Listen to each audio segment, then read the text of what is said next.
Silakan Bu Juju. Ya, terima kasih Pak Catur. Assalamualaikum warahmatullahi wabarakatuh.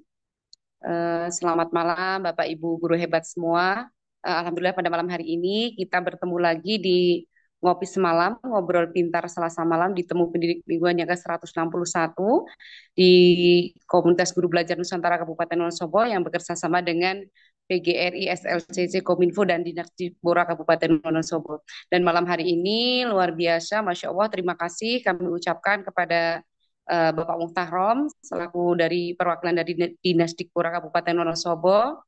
Kemudian terima kasih juga kepada seluruh penggerak yang sudah mensukseskan acara pada malam hari ini dan terima kasih kepada Ibu narasumber yang sudah lama dinanti-nanti oleh teman-teman di Komunitas Guru Belajar Nusantara Kabupaten Wonosobo dan juga yang membersamai Ibu narasumber malam hari ini. Terima kasih kepada moderator kita pada malam hari ini dan tak lupa terima kasih juga kepada Bapak Ibu yang sudah hadir pada malam hari ini dan alhamdulillah malam hari ini bisa berjumpa lagi ya di ngopi semalam. Mudah-mudahan nanti bisa sampai selesai karena materinya menarik sekali dan luar biasa ya. Malam hari ini eh, tamu kita itu dari ibu kota, cuman apa namanya terbangnya itu sudah sampai ke mancanegara ya Bu Puji. Kita sapa dulu ya moderator apa narasumber kita pada malam hari ini. Selamat malam Ibu Puji. Selamat malam, Bu Juju. Sehat, Bu Juju? Alhamdulillah dan sehat juga Bu Puji. Apa kabar? Alhamdulillah, sehat. Kita jarang bertemu ya Bu, cuman kita saling ini ya ngintip-ngintip story ya Bu. Alhamdulillah. Iya dan malam hari ini Bu Puji luar biasa mau diculik oleh Pak Catur meski culiknya deket ya. Cuman untuk waktunya Bu Puji itu susah sekali ya Bu untuk apa minta kesediaannya membersamai teman-teman KGB yang Bu banyak sekali yang sudah japri Bu. Jadi kepingin teman-teman itu Bu Puji untuk hadir di TPN gitu. Oh, oke, nanti saya sampaikan dan alhamdulillah malam hari ini bisa disempatkan ya Bu waktunya meskipun tidak sempat ya Bu sebenarnya tapi disempat-sempatkan Alhamdulillah. demi teman-teman yang ada di KGBN. Baik Bu Am. Puji, stay dulu. Nanti Bu Puji akan ditemani oleh moderator kita yaitu Ibu Ika Ovita. Selamat malam Ibu Ika. Selamat malam Bu Juju. Iya, cantik sekali. Kok lebih cantik ya dari ininya ya, dari fotonya. Kayaknya fotonya harusnya yang ini. Iya, Ibu Alhamdulillah Ika apa baik Bu kabar? Juju. Mohon izin belajar ya. Iya, ini saya iya, dan terima kasih juga Bu Ika sudah bersedia menjadi moderator bersama Ibu Puji yang nanti mungkin teman-teman akan banyak sekali pertanyaan karena memang Bu Puji itu punya daya tarik di suaranya aja mereka teman-teman udah pada kepingin ngintil gitu ya, apalagi ilmunya gitu. Jadi Bu Ika nanti akan menemani Bu Puji kurang lebih sampai pukul 19.30, mohon maaf pukul 21.30 akan tetapi apabila teman-teman masih membutuhkan jawaban dari Bu Puji waktunya boleh fleksibel sampai maksimal pukul setengah 10 malam. Jadi Bu Ika, silahkan waktu sepenuhnya saya serahkan pada Bu Ika dan Bu Puji. Silahkan Bu Ika. Baik Bu Juju, terima kasih untuk waktunya. Bisa kita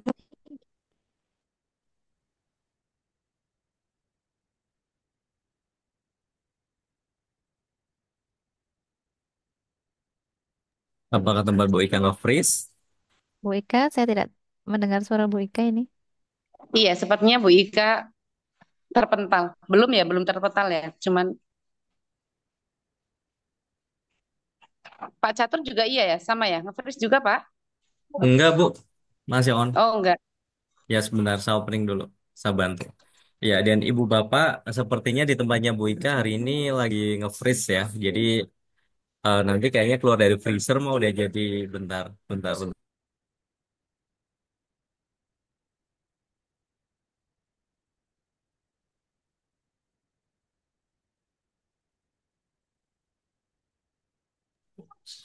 Bentar, saya pindah tempat dulu. Karena lagi di dapur soalnya.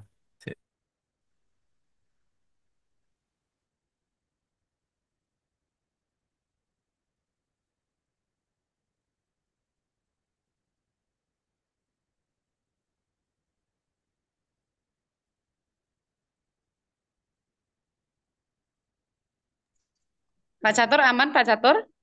Itu Bu Ika ada datang lagi. Oh iya,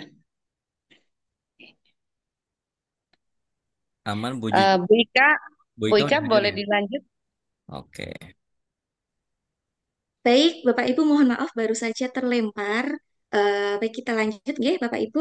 Izinkan saya untuk memulai acara pada malam hari ini. Bismillahirrahmanirrahim.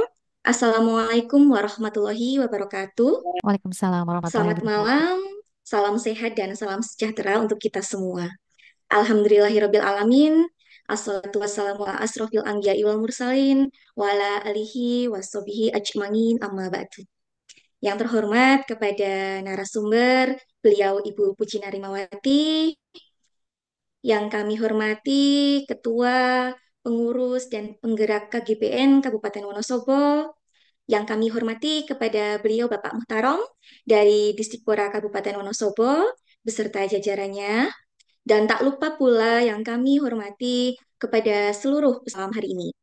Puji syukur, marilah kita panjatkan kehadirat Allah Subhanahu wa Ta'ala, Tuhan yang Maha Esa, yang telah memberikan rahmat, taufik, serta hidayahnya, sehingga pada malam hari ini kita bisa bertatap maya, belajar bersama, mencari ilmu dalam acara rutin Selasa malam, Ngopi Semalam, yang diselenggarakan oleh KGPN Kabupaten Wonosobo. Solawat beriring salam, marilah kita haturkan kepada junjungan kita, Nabi Muhammad Sallallahu Alaihi Wasallam, beserta keluarga dan para sahabatnya. Dan semoga kita semua mendapatkan syafaatnya di Yaumul Kiamah nanti. Amin ya Robbal Alamin.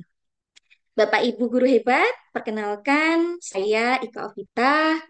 Saat ini saya bertugas di SD Negeri Jepeng Pampitan, Kecamatan Sukoharjo. Domisili saya di Karanganyar, Sukoharjo. Pada malam hari ini, saya akan membersamai Bapak Ibu semua sebagai moderator pada Ngopi Semalam edisi 161 dengan tema implementasi pembelajaran mendalam yang terdiferensiasi. Tentunya tema ini sangat relevan dalam dunia pendidikan saat ini, di mana pembelajaran tidak lagi bersifat seragam, tapi harus mampu menyesuaikan dengan kebutuhan dan karakteristik setiap peserta didik. Bapak Ibu yang saya hormati, kita semua tahu bahwa setiap peserta didik itu adalah individu yang unik, dengan kebutuhan, minat, dan gaya belajar yang berbeda-beda. Oleh karena itu, pendekatan pembelajaran yang efektif yang kita butuhkan saat ini adalah pembelajaran yang mampu mengakomodasi keberagaman ini. Pembelajaran mendalam dan pembelajaran berdiferensiasi ini, meskipun terlihat berbeda, sebenarnya memiliki keterkaitan yang erat dan saling melengkapi. Tentunya tujuannya adalah untuk menciptakan pengalaman belajar yang bermakna dan efektif bagi setiap peserta didik. Nah, bagaimana cara kita mengimplementasikannya di kelas kita? Apa saja tantangan yang ada dan bagaimana solusi yang bisa kita lakukan? Bapak Ibu guru hebat, malam ini kita akan mengupas lebih dalam tentang implementasi pembelajaran mendalam yang terdiferensiasi. Kita telah menghadirkan narasumber yang luar biasa, yang tentunya memiliki pengalaman dan keahlian yang luar biasa, dan sudah tidak lagi asing bagi Bapak Ibu semua. Sebelum kita masuk ke sesi pemaparan, izinkan saya untuk membacakan profil dari beliau. Beliau adalah Ibu Puji Narimawati, saat ini mengampu sebagai guru bahasa Inggris di SMP Negeri 2 Selomerto, memiliki hobi menulis, berorganisasi, dan traveling. Nah, beberapa prestasi yang pernah diraih oleh beliau antara lain juara 1 Literasi Award tingkat nasional, juara 3 Lomba Karya Kreatif Literasi tingkat nasional, juara 2 menulis artikel tingkat provinsi, juara 2 menulis esai tingkat kabupaten, juara 1 guru berprestasi tingkat kabupaten, juara 1 menulis blog tingkat kabupaten.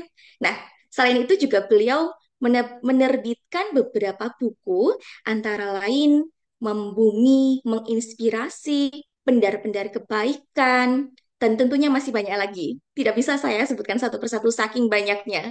Nah, beliau juga menulis beberapa karya ilmiah Kemudian beberapa penghargaan juga banyak sekali beliau raih, dan saat ini juga beliau masih aktif di beberapa organisasi. Luar biasa sekali narasumber yang kita hadirkan malam hari ini.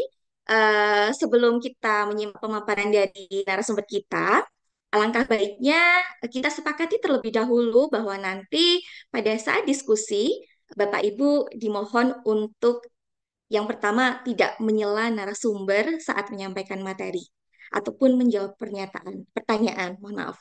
Kemudian Bapak Ibu sebaiknya nanti mengurungkan untuk memposting apapun ya saat diskusi, dan selanjutnya harapkan Bapak Ibu nanti unmute ketika mendengarkan paparan.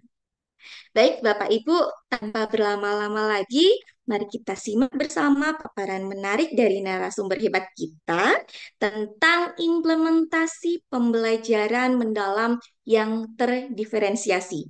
Kepada Ibu Puji Narimawati, kami persilakan. Monggo, Bu Puji. Baik, terima kasih. Assalamualaikum warahmatullahi wabarakatuh. Alhamdulillahirrabbilalamin. Puji syukur kita panjatkan pada Allah Subhanahu wa Ta'ala yang telah memberikan nikmat yang luar biasa sehingga pada malam hari ini kita bisa berkumpul dalam acara ngopi semalam. Sebelumnya saya sapa terlebih dahulu Bapak Muhtarom yang mewakili Dinas Pendidikan Pemuda dan Olahraga Kabupaten Wonosobo, juga Ibu Sri Juwaria MPD yang biasa saya panggil Bu Juju, Ketua Komunitas Guru Belajar Nusantara Kabupaten Wonosobo beserta jajaran pengurus tentunya, dan juga kepada Bu Ika Ovita MPD selaku moderator dalam acara ngopi semalam pada malam hari ini.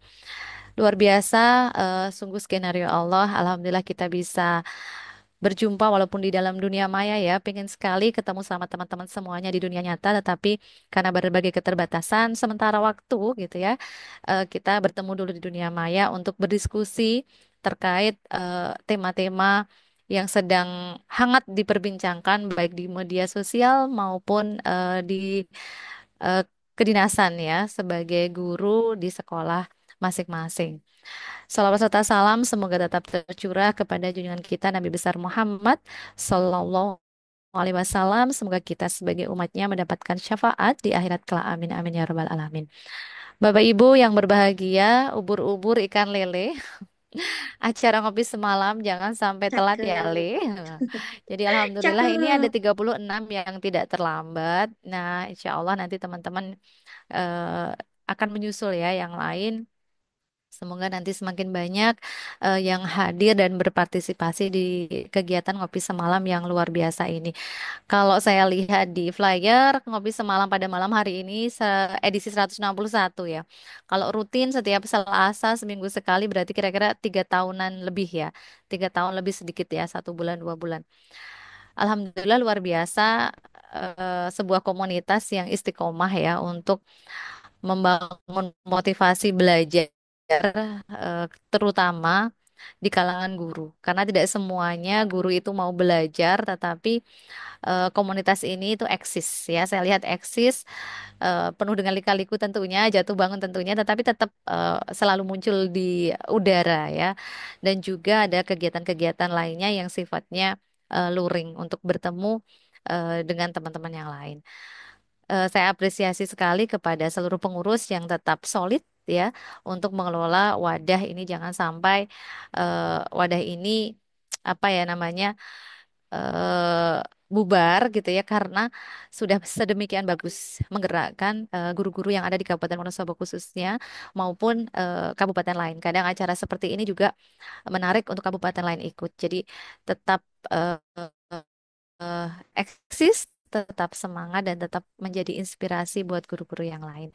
Baik Bapak Ibu, saya mohon izin share screen untuk materi pada malam hari ini terlebih dahulu. Sudah terlihat Bapak Ibu? Sudah, Ibu. Sudah ya. Suara saya jelas nggak Bu Ika? Jelas sekali, Bu Puji. Nanti kalau misalnya tidak bergerak karena memang sinyal saya di sini itu tidak terlalu kuat, nanti diberitahu ya Bu Ika. Siap, Baik Bu. Bapak Ibu, eh materi yang akan kita diskusikan pada malam hari ini terkait bagaimana implementasi pembelajaran mendalam yang terdiferensiasi. Munculnya deep learning atau pembelajaran bermakna itu ketika Menteri Pendidikan Dasar dan Menengah yang terbaru ya mencoba menggulirkan informasi ini kepada masyarakat pendidikan khususnya. Jadi tagline untuk kementerian yang sekarang adalah transformasi pembelajaran menuju pendidikan bermutu untuk semua gitu. Jadi menurut Profesor Dr. Abdul Mukti MED, dia mengatakan bahwa belajar jika hanya untuk lulus ujian itu mengurangi makna belajar. Jadi diperlukan pendekatan deep learning di mana siswa belajar untuk mendapatkan ilmu, bukan hanya sekadar mengerjakan soal ujian. Atau bahkan anak itu sendiri yang bisa menciptakan ilmu, atau disebut juga construction of knowledge. Nah, pengkajian tentang deep learning ini memang belum final ya, sedang proses dan nanti akan muncul peraturan menteri yang akan mengatur secara teknisnya. Yang sudah dikeluarkan oleh Pusat Kurikulum adalah PPT yang mungkin Bapak Ibu sudah terima ya di grup-grup WA. Jadi intinya adalah pendekatan deep learning ini untuk mendapatkan ilmu atau menciptakan ilmu bukan hanya sekedar mengerjakan soal ujian.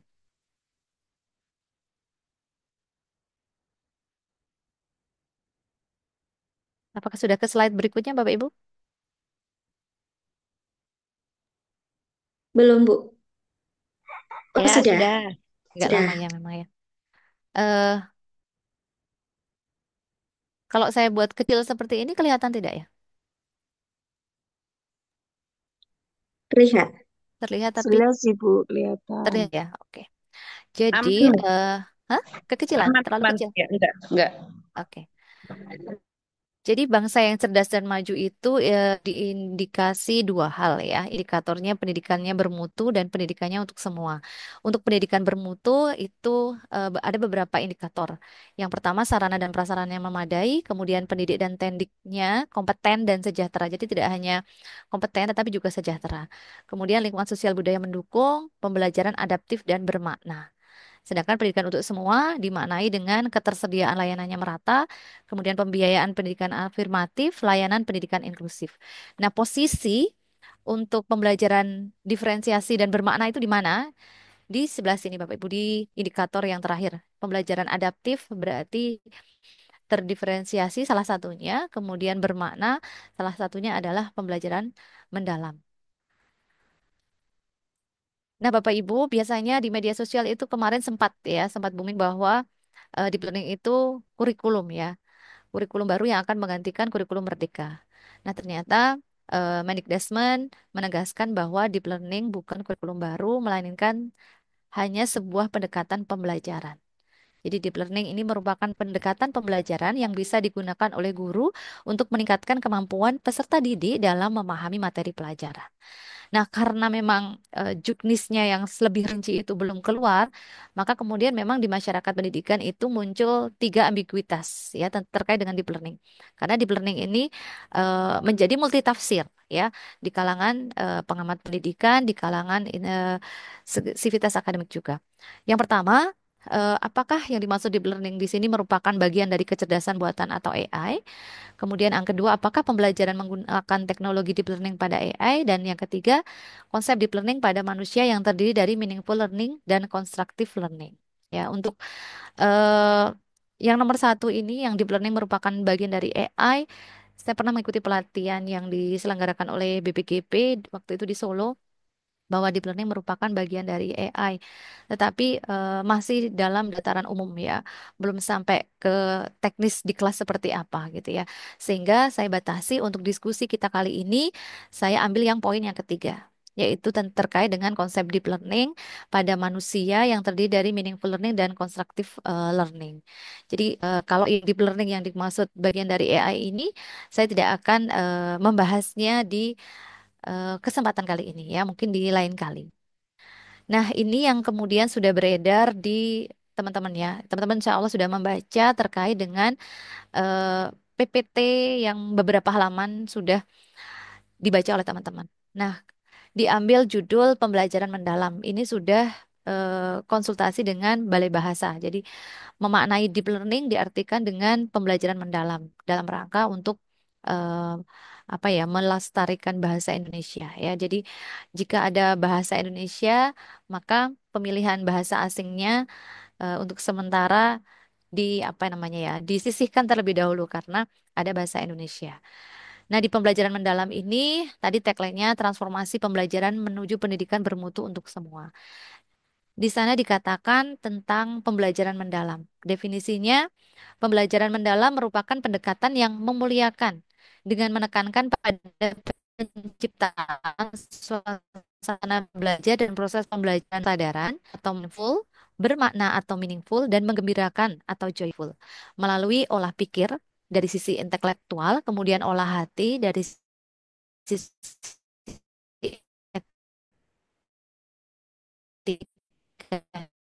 etikanya, olah rasa dari estetikanya dan olahraga atau kinestetik secara ibu bagaimana banget tentang ini pentingkan strategi, metode, teknik dan juga model letaknya di situ ya. Jadi mengandung pendekatan, mengandung strategi, metode, teknik ya. Kemudian model ini paling memiliki formula ya atau jurus yang siap pakai yang biasanya kita sebut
perpustakaan. Jadi di perpustakaan kami itu ada disediakan printer. Anak-anak boleh ngeprint di perpustakaan. Jadi mereka biasanya mengirim gambar lewat WA pengelola perpustakaan, kemudian mereka print out. Biasanya harga sekitar 500 sampai 1.000 per lembarnya.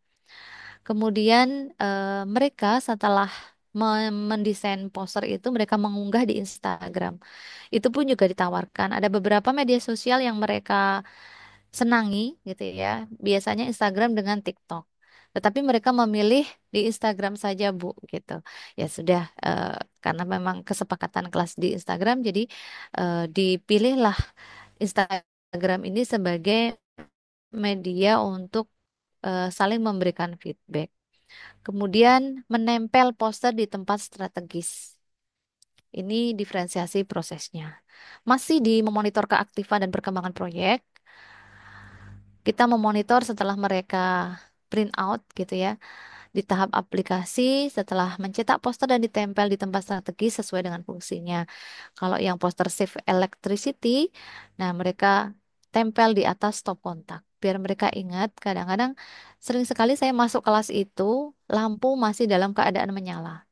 Nah, setelah anak-anak menempel ini gitu ya, anak yang paling dekat dengan stop kontak ini biasanya dapat teriakan gitu ya dari temennya. Woi, woi gitu ya. Save electricity dong misalnya kayak gitu. Jadi bahasa Inggrisnya masih campuran. Nah, disitulah pemakaian bahasa Inggris di kelas mereka. Saling mengingatkan. Kemudian anak-anak yang dekat dengan stop kontak biasanya berdiri kemudian mematikan lampu. Kemudian setelah dicetak save water di atas keran air. Anak-anak itu suka sekali bermain air ciprat-cipratan. Kemudian kalau membuka keran itu pol gitu ya sehingga airnya bisa muncrat-muncrat dan pemborosan. Dengan adanya poster ini anak-anak jadi lebih hemat. Saling saling apa mengingatkan anak-anak dari ini. Foto doang ya seperti itu biasanya cara mengingatkannya. Kemudian no plastik ditempelkan di tempat sampah. Ini biasanya anak-anak kemudian mengurangi sampah plastik entah dengan gerakan membawa tumbler, kemudian eh, membeli gitu ya makanan-makanan yang eh, tidak dengan sampah plastik. Jadi mengurangi sampah plastik yang ada di sini. Nah, sisanya ditempel di mading untuk saling mengingatkan. Jadi mereka menempel di dinding kelas agar mudah terbaca, diletakkan di dekat pintu gitu ya, sehingga kalau diletakkan di belakang kadang-kadang anak-anak yang duduk di depan jarang ke belakang. Nah, diferensiasi produknya di sini muncul poster dengan 3 tema, ya, tema tentang listrik, hemat air, dan mengurangi sampah.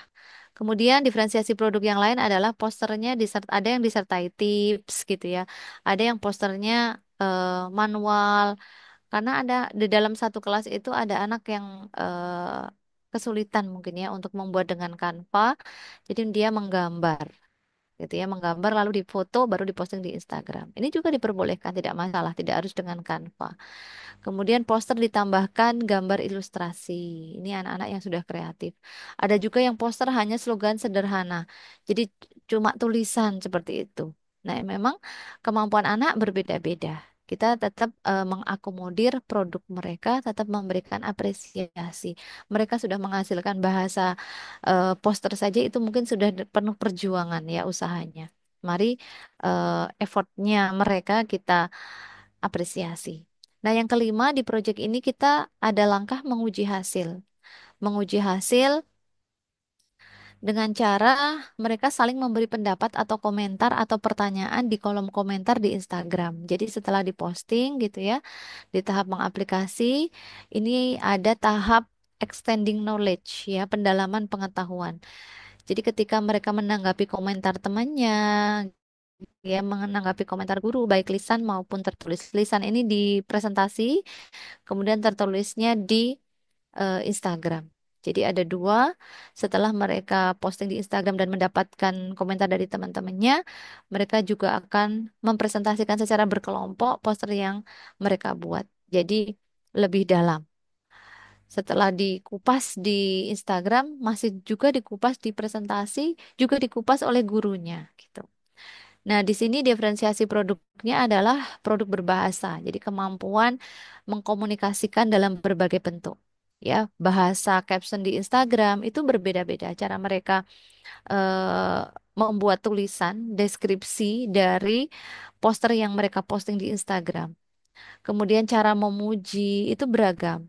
Cara menulis jawaban, cara presentasi juga beragam, dan cara menjawab pertanyaan setelah presentasi juga beragam. Nah, ini produk itu tidak harus selalu berbentuk barang yang bisa dipegang, gitu ya.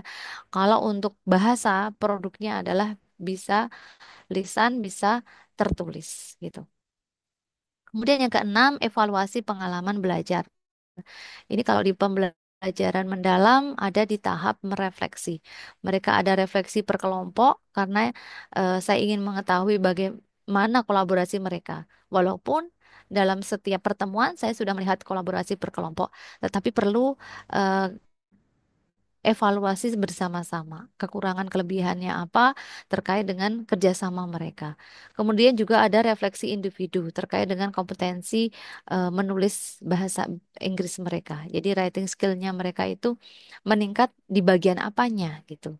Jadi di situ sekaligus mereka juga diberikan assessment formatif. Di sini masih diferensiasi proses, ada refleksi kelompok dan juga melakukan refleksi individu. Nah, setelah ada refleksi siswa dan setelah selesai pembelajaran, guru juga perlu merefleksi apa yang sudah dilakukan, gitu ya. Yang pertama terkait dengan pengalaman belajar guru sebagai fasilitator proyek. Jadi kita guru ini eh, perannya sebagai fasilitator proyek juga fasilitator pembelajaran mendalam. Yang pertama kita jadi belajar pertanyaan pemantik. Di pembelajaran mendalam lebih kepada pertanyaan why and how. Jadi pertanyaan mengapa dan bagaimana itu diperbanyak. Karena ini yang akan membuat jawaban dari peserta didik itu luas dan lebih terbuka gitu ya. Contoh, why do you think save Earth is important? How can you save Earth? Nah, ini satu anak, dua anak akan berbeda-beda jawabannya. Kemudian saya juga jadi belajar bagaimana memfasilitasi anak untuk membandingkan konsep, ya. Bagaimana anak-anak bisa paham bahasa-bahasa poster eh, di Save Water, Save Electricity sama No More Plastic itu kata-katanya apa sih, kosakatanya apa, vocabnya apa sih, gitu ya. Kalau di Save Water vocabnya apa aja, gitu ya. Jangan sampai tertukar. Sehingga jadi tahu, oh kalau kata-kata seperti ini tuh masuknya ke poster yang Save Water, bukan Save Electricity. Nah, ini konsepnya mereka paham. Kemudian bagaimana poster yang dibuat ini bisa mengatasi masalah yang ada di sekolah. Jadi dulu ketika materi poster saya hanya menyuruh mereka membuat poster, kemudian poster dikumpulkan. Sampai situ saja saya nilai selesai. Saya tugas saya sebagai guru. Ya memang tidak menyalahi gitu ya karena memang tujuan pembelajarannya kan peserta didik mampu menulis poster dengan benar dengan bahasa dan struktur yang benar. Sudah sampai situ gitu ya.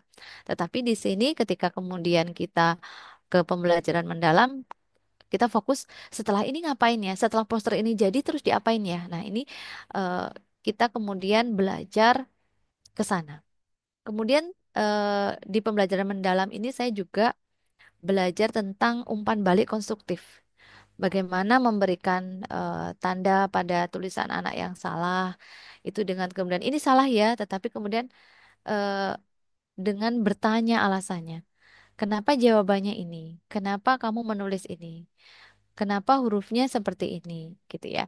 Jadi dengan bertanya alasannya, tidak kemudian langsung ini salah, gitu ya. Tapi kita kemudian bertanya alasannya. Kemudian setelah kemudian mengoreksi, kita juga memastikan setelah ini kalian mau apa, kamu mau apa, gitu ya. Selanjutnya yang akan dilakukan kamu apa setelah langkah ini. Karena proyek itu kan kita tugasnya memonitoring ya, tidak selesai dalam satu kali pertemuan. Jadi mereka itu belajarnya itu kan berkelanjutan. Sehingga masing-masing anak kadang-kadang jalannya itu berbeda, ada yang lebih cepat, ada yang sedang, ada yang lambat gitu ya. Kita mendampingi mereka. Kemudian kita di pembelajaran mendalam kita belajar juga tentang membuat pertanyaan refleksi itu lebih mendalam ya, tidak hanya sekedar apa yang kamu dapatkan gitu ya. Tapi tujuan kamu apa sih? Kemudian berikan contoh implementasi di dalam kehidupan sehari-hari. Apa komentar temanmu gitu ya? Apa yang terjadi jika teman-temanmu tidak mengikuti poster yang kamu buat? Ya, kadang kan mereka tidak menyangka bayangan mereka bahwa apa yang kita lakukan ini kan positif gitu ya. Pasti kalau hal yang positif itu ditanggapi orang positif. Nah, di dalam kehidupan seharian nyata saja tidak seperti itu gitu ya. Kadang hal yang baik belum tentu ditanggapi orang baik. Nah, kita latih murid-murid kita bahwa nantinya kehidupan yang sebenarnya itu tidak seperti ekspektasi kita gitu. Maka kita latih jika postermu itu ternyata temanmu itu tidak menanggapi dengan baik, tidak mau melakukan apa yang akan kamu lakukan. Nah, ini juga melatih kedewasaan mereka. Kemudian diskusi kelompok kecil. Ternyata eh, karena saya baru terapkan di 2 kelas, saya membandingkan kelas yang satu ini kelompoknya 4 dan yang satu itu kelompoknya 6 gitu ya. Ternyata menurut mereka lebih nyaman dan lebih aktif ketika di kelompok yang kecil. Kemudian mereka akan perannya akan lebih banyak di kelompok kecil dibanding kelompok yang besar. Kelompok 8 mereka mungkin keaktifannya sedikit, tetapi semakin kecil ternyata mereka perannya lebih besar. Ini yang saya alami. Kemudian implementasi dari prinsip pembelajaran mendalamnya, mindfulnya akhirnya mereka memahami konsep, mereka memahami aktivitas yang dilakukan. Mereka jadi tahu masalah nyata di sekolah itu tanggung jawab bersama, bukan tanggung jawab petugas kebersihan, bukan tanggung jawab guru, bukan tanggung jawab kepala sekolah. Oh, ternyata ini tanggung jawab bersama ya. Tuh. Jadi poster ini bisa sebagai salah satu solusi. Siswa paham tujuan pembelajaran. Kemudian menyenangkan versi mereka ternyata ya. Ketika disertai dengan tebak kata, kemudian mereka browsing kata-kata menarik di internet, membuat poster dengan Canva, kemudian share di Instagram, buat caption, saling memberikan komentar di IG gitu, bagi mereka itu menyenangkan. Ini memang karena dunia mereka ya, dunia dunia medsos ya. Kemudian di meaningfulnya, bermaknanya di sisi mana? Nah, bermaknanya adalah poster yang dibuat ditaruh di tempat-tempat yang strategis di lingkungan kelas sebagai pengingat. Kemudian pasca pembelajaran itu tetap digunakan. Tidak hanya kemudian materi itu selesai, rampung, selesai gitu ya. Tetapi ternyata itu tetap digunakan sepanjang waktu, setiap hari, sampai entah kapan, sampai mungkin poster itu rusak. Bahkan kalaupun itu rusak, nilai-nilai itu masih melekat di dalam mereka. Itu harapannya seperti itu. Kemudian pengalaman belajar murid tadi ya, ada 3 tahap: memahami, mengaplikasikan, merefleksikan. Ternyata anak jadi setelah melalui diskusi mereka jadi paham konsepnya. Kemudian setelah diberi contoh juga mereka jadi tahu cara membuat poster yang efektif, kalimatnya tidak seperti sedang menulis cerpen, tidak seperti menulis teks deskripsi, tetapi ini bahasa poster gitu ya, bahasa yang kalimatnya efektif. Kemudian mereka juga memiliki pengalaman belajar mengaplikasikan ini, bisa tahu ya konsep poster dalam proyek nyata seperti apa. Kemudian mereka bisa berkolaborasi. Kemudian mereka bisa merefleksikan. Ini pengalaman mereka. Nah, memfasilitasi pembelajaran bermakna itu ini karena yang saya ambil juga kebetulan materinya bagian dari pendidikan iklim ya, yang terintegrasi dengan lingkungan. Save water, save electricity, no more plastic. Ini pas banget ya kalau nyari ide buat nulis buku bareng KGBN, karena KGBN ini punya gawe juga membuat buku antologi. Temanya tentang pendidikan iklim. Jadi saya rencananya juga akan menulis terkait dengan apa yang sudah saya lakukan ini. Nanti saya tulis insya Allah. Nah, bagaimana poster ini berkontribusi ya pada pendidikan iklim? Hal sederhana tetapi berkontribusi. Tidak harus dengan biaya yang mahal, tetapi anak-anak bisa ikut berkontribusi. Dengan save water, mengurangi konsumsi air ya, jadi membantu menjaga sumber daya air yang terbatas, kemudian menghemat air, mengurangi energi yang digunakan untuk memompa, mengolah, dan mendistribusikan air, kemudian mencegah pemborosan air. Kemudian yang save electricity juga berkontribusi pada pendidikan iklim ya, mengajarkan anak-anak itu untuk mematikan lampu, mencabut perangkat elektronik yang tidak digunakan. Anak-anak itu sering sekali ngecas HP di sekolah. Sudah full 100% tapi tidak dicabut-cabut. Nah, ini juga termasuk kebiasaan anak yang kemudian harus diperbaiki. Kemudian bagaimana poster ini juga berkontribusi pada pendidikan iklim pada isu no more plastic. Ya, jadi kurangi penggunaan plastik. Akhirnya anak-anak terbiasa tidak membeli minuman kemasan gitu, ya. Anak biasa membawa tas kain gitu. Nah, ini sangat bermanfaat untuk mereka. Dampaknya pada lingkungan dan iklim akan ada nanti kesadaran kolektif. Satu ke siswa, satu kelas, nanti satu sekolah, nanti beberapa sekolah, satu kabupaten, dan terus seperti itu. Nah, insya Allah ketika gerakannya itu serentak bareng-bareng, lama-lama juga lingkungan kita akan eh, baik dengan sendirinya. Kemudian terkait dengan dimensi kelulusan yang saya ambil yaitu kolaborasi. Jadi saya melihat bagaimana praktek peserta didik dalam menyelesaikan masalah nyata di sekolah dengan poster dilakukan secara kolaborasi dengan memanfaatkan teknologi. Kemudian tujuan pembelajarannya juga tercapai. Tujuan saya adalah ingin meningkatkan kemampuan menulis mereka, gitu ya. Mereka sudah bisa menulis poster, caption, memberi komentar, menjawab komentar, membuat pertanyaan dan menjawab pertanyaan. Kemudian di kerangka pembelajaran mendalam juga sudah tercapai praktek pedagogisnya, ketemu masalah nyatanya, ketemu solusinya. Kemudian pemanfaatan teknologi digitalnya ada AI, ada Canva, ada Instagram. Kemudian di lingkungan pembelajarannya juga dibuat blended learning ya, dunia nyata dan dunia maya. Dunia mayanya ketika mereka berkomunikasi di IG itu. Kemudian kemitraan pembelajarannya tidak hanya guru murid tetapi juga sudah bekerja sama dengan pengelola perpustakaan ya karena kalau tidak ada pengelola perpustakaan juga kesulitan untuk mengeprint. Tidak semua anak di rumah punya printer. Kemudian di pembelajaran mendalam itu ada yang namanya pendekatan holistik ya atau integrated learning. Itu yang pertama olah pikir. Dari materi poster itu mereka berlatih berpikir kritis dan kreatif ketika brainstorming ide poster. Kemudian diolah rasanya, bagaimana membuat poster dengan bahasa yang menyentuh agar pembaca berempati. Tidak hanya sekedar menulis, tetapi menulis dengan penuh empati.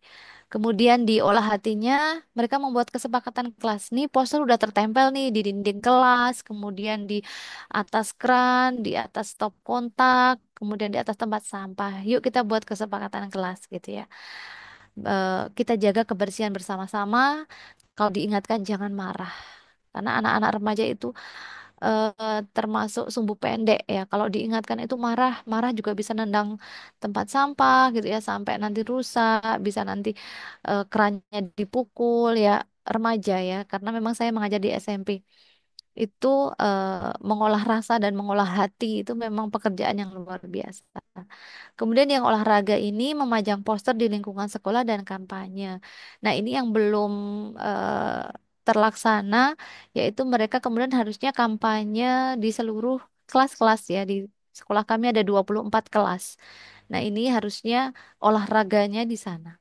Tapi belum maksimal saya lakukan. Kemudian refleksi yang lain, waktu yang saya butuhkan ini 1 bulan untuk proyek ini. Kemudian kendala saya adalah ketika harus mengoreksi kompetensi menulis ya siswa karena memang butuh ketelatenan satu persatu melihat oh ini komentarnya seperti ini butuh ketelatenan dan memakai tabel ya biasanya gitu. Kemudian mengamati kolaborasi di aktivitas kelompok itu tidak hanya sekali tapi setiap pertemuan. Jadi memang sekali lagi butuh meluangkan waktu, tenaga dan pikiran ya untuk melihat sejauh mana sih mereka bisa berkolaborasi. Kemudian sejauh mana kita juga bisa meningkatkan anak-anak yang kolaborasinya belum bagus menjadi bagus di pertemuan berikutnya. Kemudian kemitraan ini saya baru dengan perpustakaan. Harapannya kemitraan ini bisa dilakukan dengan instansi di luar sekolah yang mungkin terjangkau ya, dekat dengan anak-anak. Kemudian proyek yang sedang berlangsung yang saya belum selesai, ini materi untuk kelas 8 tentang disaster, itu tentang macam-macam bencana. Mereka browsing di internet tentang berita-berita bencana, baik di Wonosobo, nasional maupun internasional. Nah, di akhir itu ini ada satu kelompok yang bencananya itu tanah longsor di Pekalongan. Nah, kebetulan sedang ada penggalangan dana di sebuah komunitas. Jadi saya arahkan, bisa nggak kamu menggalang donasi ini dengan berbahasa Inggris kepada teman-temanmu gitu. Nah, ternyata mereka menerima tantangan. Ini ada dua anak yang mengambil disaster Pekalongan itu. Yang satu ini udah bisa tanpa membaca, Mbak Tria, yang satu Mbak Hansa ini masih membaca di HP. Tidak masalah gitu ya, boleh saja. Ini kan diferensiasi juga, sesuaikan dengan kemampuan. Dan tidak banyak, satu kelas itu dapat 35.500 rupiah.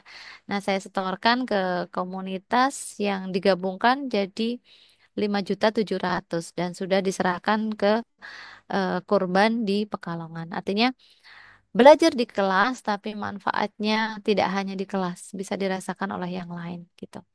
Kemudian di kelas 7 saya ngajar kelas 7 dan 8, ini kelas 7-nya materi habits ya, kebiasaan. Jadi kebiasaan bersih-bersih itu kenapa kok kelas itu nggak bersih-bersih, dibersihkan kotor lagi. Nah, kita latih ternyata anak-anak itu cara membersihkan kelasnya itu yang belum benar gitu ya.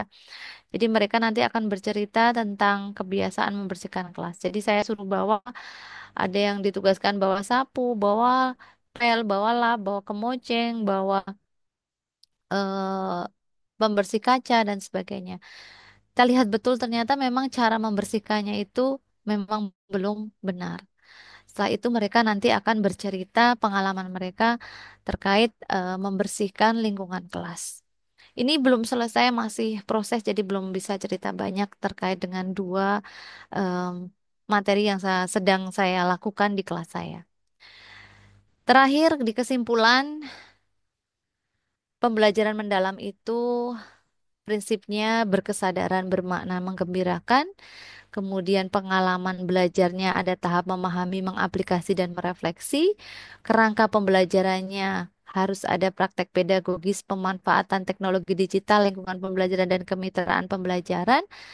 Kemudian di pendekatan holistiknya ada olah pikir, olah rasa, olah hati, dan olahraga. Itu Bapak Ibu yang bisa saya sampaikan.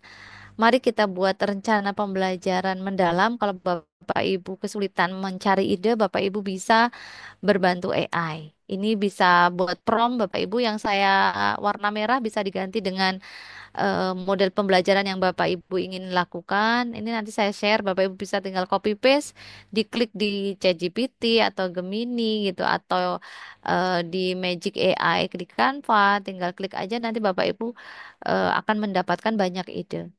Mata pelajaran diganti, materinya diganti, kelasnya, durasi waktunya, kemudian karakter yang ingin ditingkatkan Bapak Ibu apa, kompetensi yang ingin ditingkatkan apa, kemudian ini langkah memahami, mengaplikasi, merefleksi, ini langkah di pembelajaran mendalam. Kemudian kalau nggak ingin dibuat diferensiasi juga ini dihilangkan saja, tapi kalau ingin dibuat diferensiasi tinggal Bapak Ibu tambahkan konten, proses, dan produknya. Di copy paste jreng sudah jadi modul ajarnya, Bapak Ibu tinggal edit ya, edit sesuai dengan kemampuan dan eh, anak-anak ya, kemampuan guru dan juga kemampuan anak-anak. Itu yang bisa saya sampaikan Bapak Ibu. Kita lanjutkan nanti dengan diskusi. Saya kembalikan lagi ke Bu Ika. Baik, terima kasih Bu Puji atas materinya yang sangat luar biasa. informatif, dan tentunya bermanfaat sekali tentunya. Nah, betul-betul memberikan kita pencerahan, ya Bu, tentang praktik baik implementasi pembelajaran mendalam yang terdiferensiasi. Dan tentunya sangat luar biasa bermakna bagi murid. Nah, mari kita berikan aplaus untuk narasumber hebat kita malam hari ini, Bu Puji. Yeay.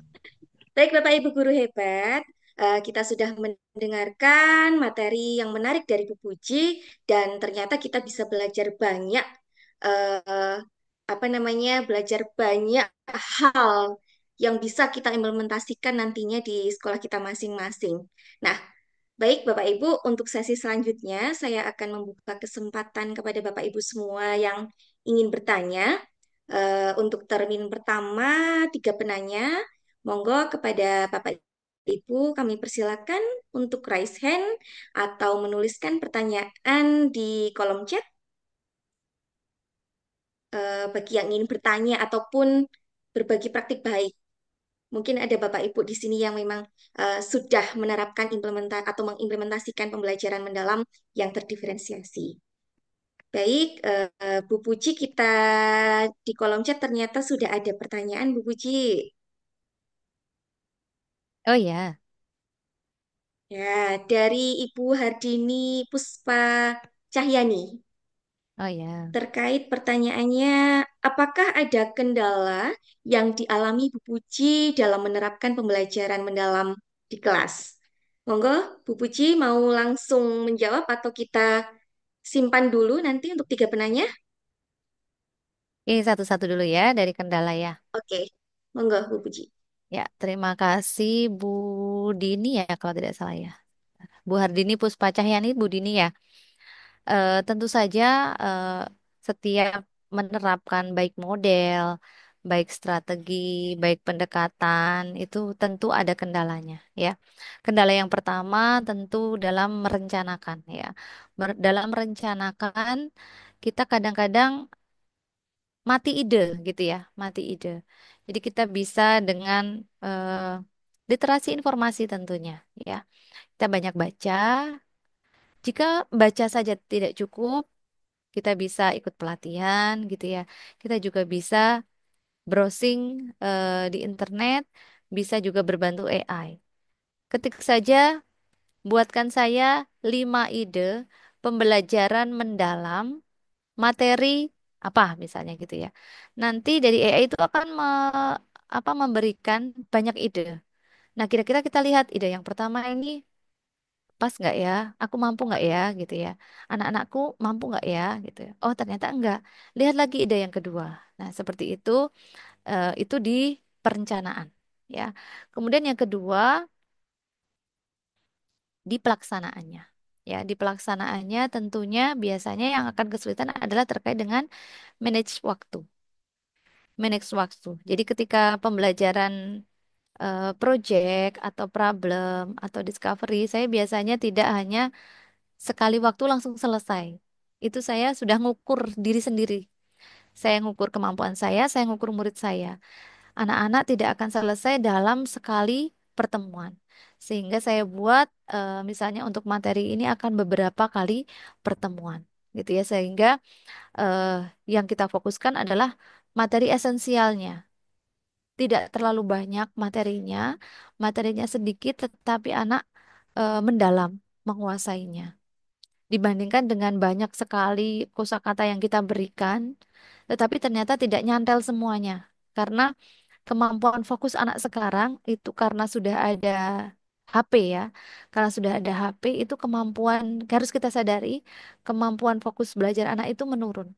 Jadi yang dulunya ibaratnya mereka itu bisa konsentrasi dalam 2 JP, eh, jadi 1 JP, dari 1 JP jadi 40 menit, dari 40 menit tinggal 15 menit gitu ya. Jadi setiap fokus mereka hilang, kita bisa tadi ke joyfulnya, ke menyenangkannya itu kita munculkan lagi. Jadi kita kayak punya stok ice breaking gitu ya, untuk mengembalikan motivasi atau fokus belajar mereka. Karena biasanya kalau sudah mereka bosan, mereka mesti akan membuat kegaduhan di kelas atau nakalin temennya atau malah tawaf di kelas gitu ya, keliling-keliling gitu. Itu tanda mereka sudah bosan, tanda mereka tidak dikasih peran gitu ya. Maka eh, kita buat lagi agar mereka lebih fokus lagi. Itu di dalam manajemen waktu kita bagi peralokasi waktunya untuk membuat project misalnya. Ketika di tahap ketiga itu kan merencanakan jadwal. Nah, ketika membuat jadwal itu kita sepakati dengan anak-anak. Jadi kadang kita itu pakainya kacamata kita gitu. Meng kayak ngono wae kok sweet temen gitu ya. Tetapi ketika dengan anak-anak ya memang kemampuan anak-anak memang suwi gitu ya, memang lambat gitu ya. Sehingga memang butuh pemakluman dari kita melihat kemampuan peserta didik kita. Semakin kita kenal peserta didik, kemampuan peserta didik, biasanya kan ringnya ada tiga ya. Ada yang kurang gitu ya, ada yang sedang, kemudian ada yang bagus gitu ya. Nah, kita harus berada di tengah agar eh, yang low ini tidak terlalu ketinggalan dibanding dengan temannya. Kemudian yang cepat ini juga dia harus mengukur. Ini kan kita kayak bermain gas dan rem gitu ya. Kalau terlalu ngegas gitu ya, kasihan yang anak-anak lambat. Kalau terlalu ngerem juga kasihan yang terlalu cepat gitu. Nah, ini kemampuan guru ini adalah bagaimana dia bisa menyeimbangkan kapan dia harus menekan rem, kapan dia harus memancal gitu ya, apa ya, menekan gasnya itu kapan gitu. Nah, itu terkait dengan manajemen waktu. Kemudian pasca pembelajaran kemampuan guru, kendalanya adalah mengoreksi diri kita sendiri. Kadang kita itu fokusnya anak kurang ini gitu ya. Kenapa nggak kita balik aku kurang ini gitu ya. Nah, kadang kita perlu gitu ya mendengarkan dari mereka. Kita pembelajaran seperti ini menurut kamu gimana sih? Nggak apa-apa kita mendengarkan kadang-kadang makjeleb ya. Saya punya murid itu yang sangat spontan gitu ya. Kalau bicara itu nggak oh ini sama guru gitu ya, nggak ada yang eleng-aling gitu ya, mereka nggak suka ya mereka bilang nggak suka gitu ya, tetapi kadang-kadang saya dengerin gitu anak itu jujur gitu, biasanya memberikan masukan. Nah, ini kendala-kendala dalam hal merencanakan harus kita atasi terlebih dahulu di awal. Kalau perlu kita diskusi dengan rekan sejawat. Aku punya rencana seperti ini. Menurut jenengan gimana gitu ya. Kalau misalnya di SD ya mungkin sesama kelas tinggi gitu ya. Kalau saya terapkan di kelas ini kira-kira apa ya gitu. Jangan pernah berpikir kita bisa superpower sendirian gitu ya.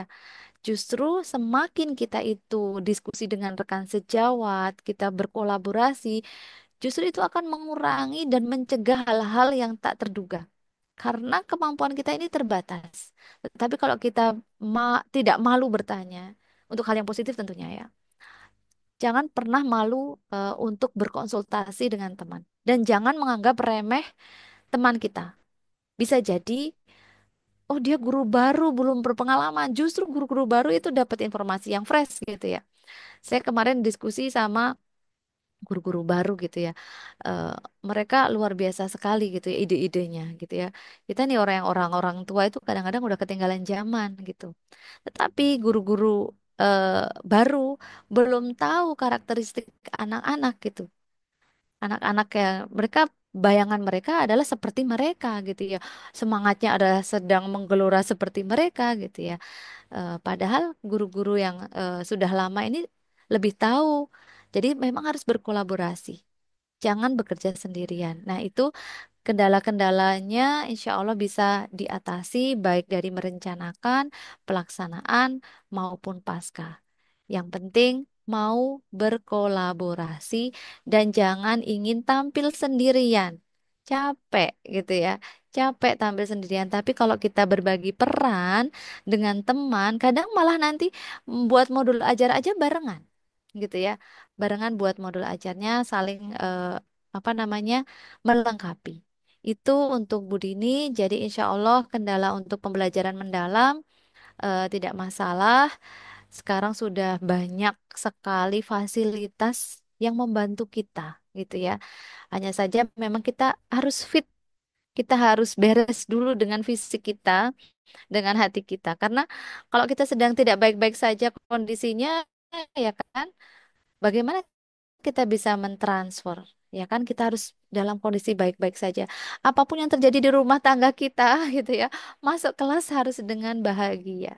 Apapun yang terjadi di lingkungan sejawat kita, entah ada yang bilang lingkungan toksik, di kelas mereka nggak kenal itu.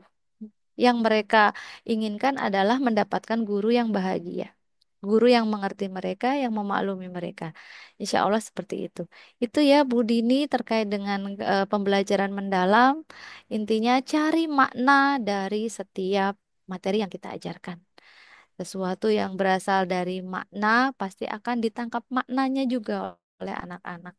Walaupun cara menangkap mereka sesuai dengan kemampuan mereka. Kita berikan 100%, belum tentu mereka 100%. Mereka dapat 5% aja kita udah langsung bilang Alhamdulillah. Alhamdulillah kita syukuri apapun yang mereka tangkap, apapun yang mereka dapatkan eh, sedikit apapun. Itu Bu Dini terima kasih. Bisa lanjut ke pertanyaan Oke, berikutnya? baik. Puji intinya kita lakukan semaksimal mungkin ya, Bu ya. Apapun kendalanya, Iya, hajar. ajar. Oke. Baik, Ibu. Ini ada penanya kedua dari Bu Elna Amberawati. Ada salah satu teman yang minta dibuatkan AI terkait model pembelajaran. Ternyata sintaks tidak semuanya pas dengan teori yang selama ini dipelajari. Apa karena kurang spesifik atau bagaimana ya Bu Puji? Iya, Monggo Bu betul. Puji. Jadi konsep AI ini, makanya deep learning itu kan punya big data gitu ya. Kita kalau misalnya mau cari model pembelajaran, kita harus tahu dulu kan sintak model pembelajaran yang benar seperti apa. Referensi buku, referensi jurnal itu teruji. Nah, kita sandingkan dengan AI. Karena AI itu kan juga dia hanya mesin, ya kan? Jadi ketika misalnya dari AI, misalnya buatkan model pembelajaran ini. Kalau kita tidak secara spesifik biasanya, hasilnya itu tidak sesuai dengan yang kita harapkan. Jadi memang tadi semakin lengkap, semakin detail prompt. Prompt itu instruksi yang kita berikan kepada AI, maka AI akan semakin mudeng dengan bahasa yang kemudian kita apa namanya runtut lah ya, bahasanya runtut, sistematis, dia juga akan eh, paham. Bahkan bisa ditambahkan, eh, saya seorang guru bahasa Inggris misalnya gitu, tambahkan seperti itu. Jadi model pembelajarannya kita tahu dulu. Kan sudah paten ya model pembelajaran problem based learning. Sintaknya itu. Kok di AI poin kelima kok beda gitu ya? Ya jangan kita pakai. Makanya dari AI itu kita cermati terlebih dahulu, jangan serta-merta, wah ini buatan AI kita langsung percaya, gitu ya. Jadi kita pembandingnya apa? Pembandingnya adalah di jurnal, di buku, pendapat para ahli. Kita juga bisa sandingkan kita browsing di internet dari para pendapat ahli untuk sintaknya. Kalau udah benar dari sintaknya, baru kita baca lagi dari setiap tahapan pembelajaran itu sesuai tidaknya. Itu Bu Elna, jadi semakin spesifik, semakin detail, semakin lengkap, maka akan semakin mendekati dengan yang kita inginkan. Jadi memang kesulitannya itu. Jadi tadi mungkin saya berikan contoh prompt yang panjang. Karena semakin panjang nanti semakin eh, poin-poinnya ya tentunya, poin-poinnya. Terus bagaimana ketika tidak sesuai? Kita bisa tambahkan lagi pertanyaannya. Saya setuju dengan rencana pembelajaran di atas. Tambahkan lagi apa? Misalnya kalau belum ada asesmen, tambahkan lagi asesmen formatif dalam bentuk soal pilihan ganda 5, soal isian 5, dan soal uraian 3, misalnya kayak gitu. Kurang lagi apa ini? Oh, belum ada KKTP-nya ini. Tambahkan lagi KKTP dalam bentuk tabel dengan apa namanya? eh, kategori misalnya ya, amat baik, baik, dan dengan angka misalnya. Semakin ini tambahkan lagi dia semakin paham. Dan itu masih nyambung dengan atasnya. Itu. Kecuali sudah mau berbeda topik, kita bisa eh, buat topik yang baru. Itu nggih Bu Erna. Jadi tadi tetap kita harus punya big data di dalam otak kita gitu ya. Jangan percaya 100% kepada AI. Itu satu. Yang kedua, jurnal lebih saya sarankan baca jurnal, tapi biasanya pada males ya baca karya ilmiah ya, ya nggak? Biasanya pada males gitu ya baca. Tapi jurnal itu sekarang kedudukannya lebih tinggi daripada buku jurnal ilmiah, apalagi yang eh, sudah Sinta mungkin ya, Sinta-Sinta berapa gitu ya, Scopus gitu ya. Kemudian jurnal-jurnal yang berbahasa Inggris itu juga bisa jadi rujukan. Kemudian yang ketiga, buatlah lebih spesifik dan detail.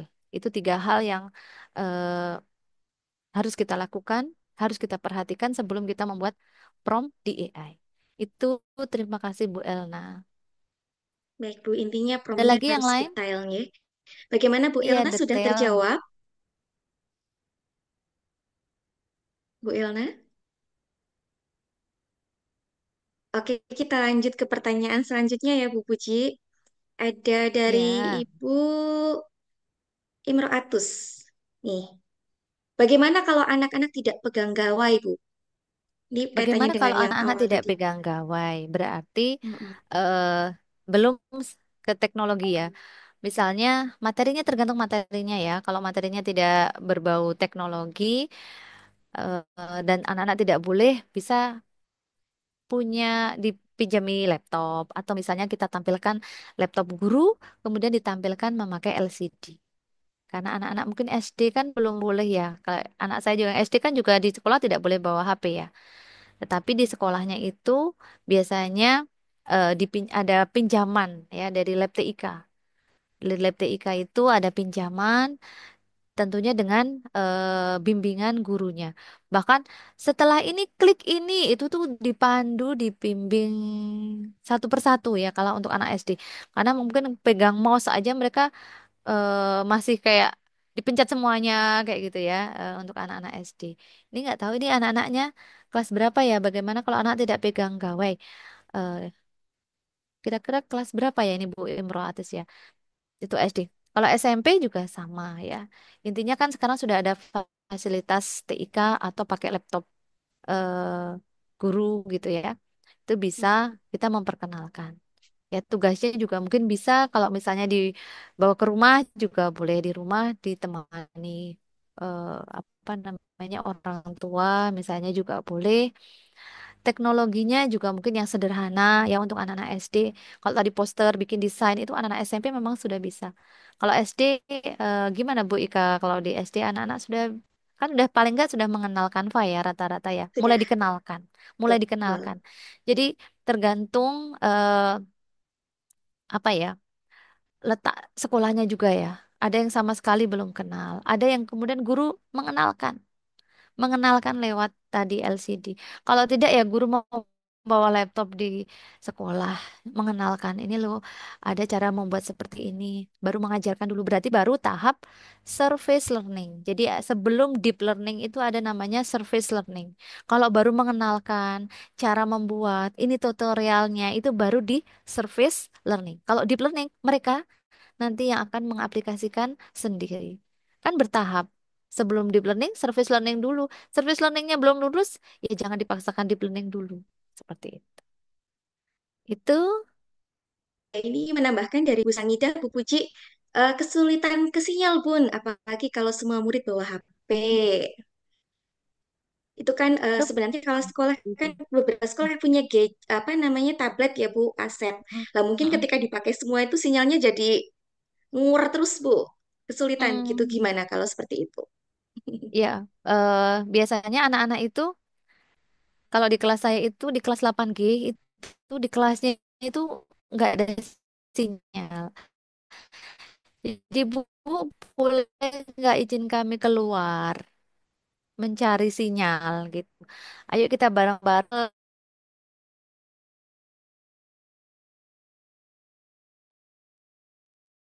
Maaf, Bu Puji, suaranya hilang.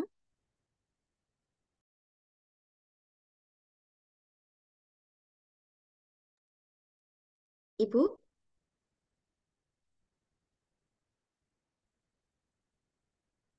Sepertinya nge-freeze Bu Ika. Iya, sepertinya nge-freeze ini, Bu Hmm, Puji. betul.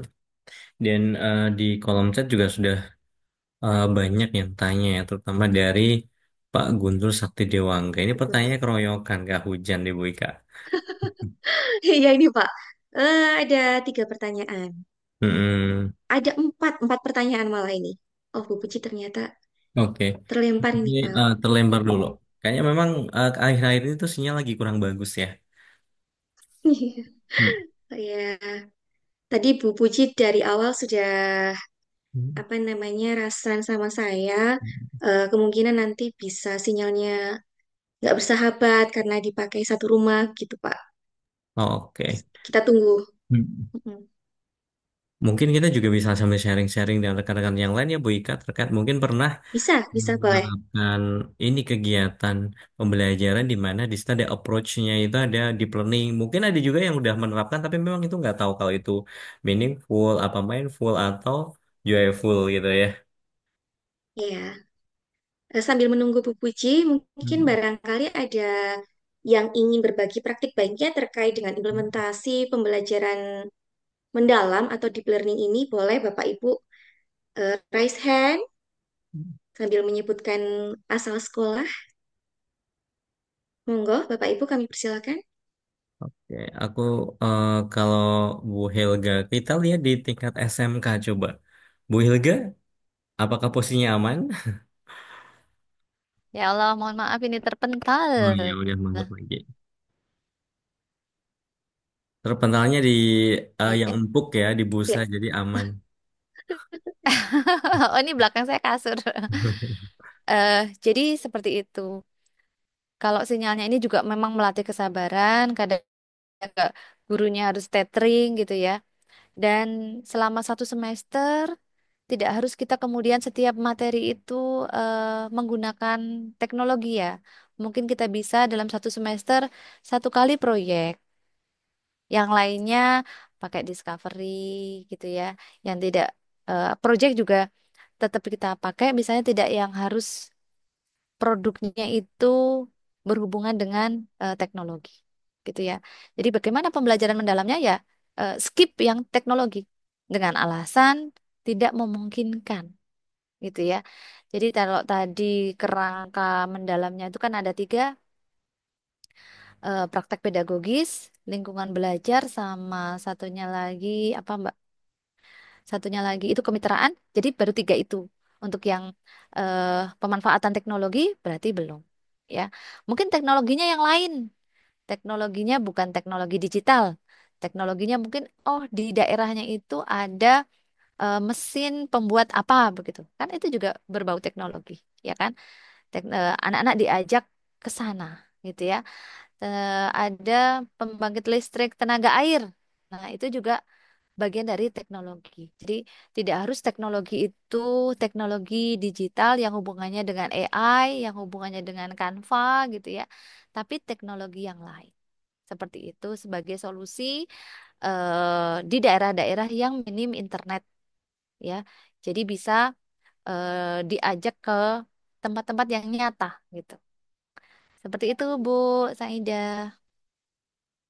oke. Bu Puji kita lanjut ke penanya berikutnya nih, Bu. Ini Ya, di kolom chat ada pertanyaan dari Pak Guntur, panjang sekali, banyak sekali, Bu. aduh punya saya kan Ada udah empat terpental. pertanyaan. Bisa di ini nggak Oh, copy paste terus ini oh lagi. Saya kan tadi iya. terpental jadinya hilang semua chatnya. Oke, sebentar.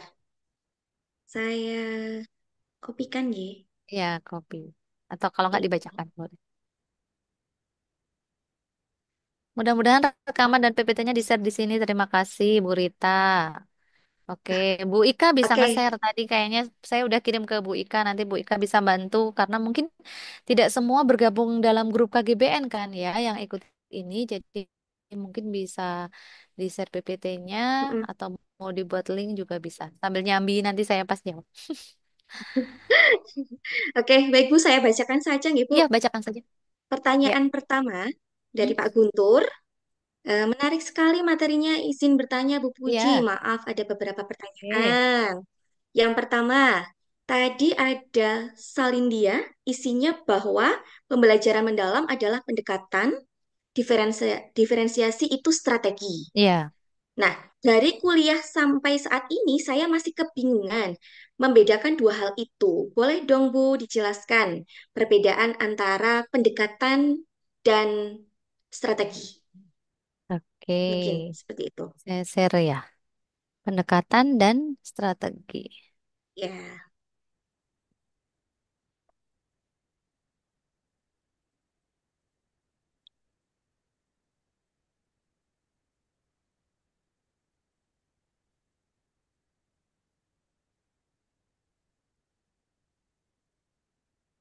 Yang share screen ya. Ibu. Udah kelihatan belum? Sudah, Bu, jelas sekali. Oke. Mau dari model sekalian apa enggak, Pak? Apa cukup pendekatan sama strategi? Bagaimana Pak Guntur mau yang lengkap sekalian?